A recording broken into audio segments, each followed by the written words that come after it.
उद्धव ठाकरे आहेत जे आदरणीय देवेंद्र फडणवीस साहेबांना म्हणत होते एक तर मी राहील नाही तर तुम्हाला संपतो आणि तो दुसऱ्याला संपवण्याची भाषा करतो तर नियती त्याला संपवत असते हे आपण पाहिलं आणि आज त्याच उद्धव ठाकरेंना खालील लोटांगण वंदिन चरीने डोळ्यानं पाहिलं रूपत होते असं म्हणत फुलांचा पुष्पगुच्छ घेऊन देवेंद्रजींच्या दारावर जावं लागलं. तर त्याच्यामुळे अहंकार ना त्रेतामध्ये रावणाचा टिकला ना द्वापारमध्ये कंसाचा टिकला. त्याच्यामुळे अहंकार माणसाला मारत असतो हे आपण पाहिलं आहे. पण आमची विनंती आहे उद्धव ठाकरेंना की तुम्हाला कधी सावरकरांबद्दल आता प्रेम अचानक कसं काय उत्पन्न झालं.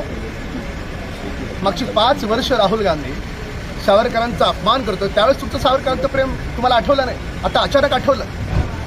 म्हणजे सरडा जसा क्षणाक्षणात रंग बदलतो तसं हे रंग श्रीमान उद्धव ठाकरे बदलतात. आता नेहरूंना पण सोडायचं नाही आहे ना.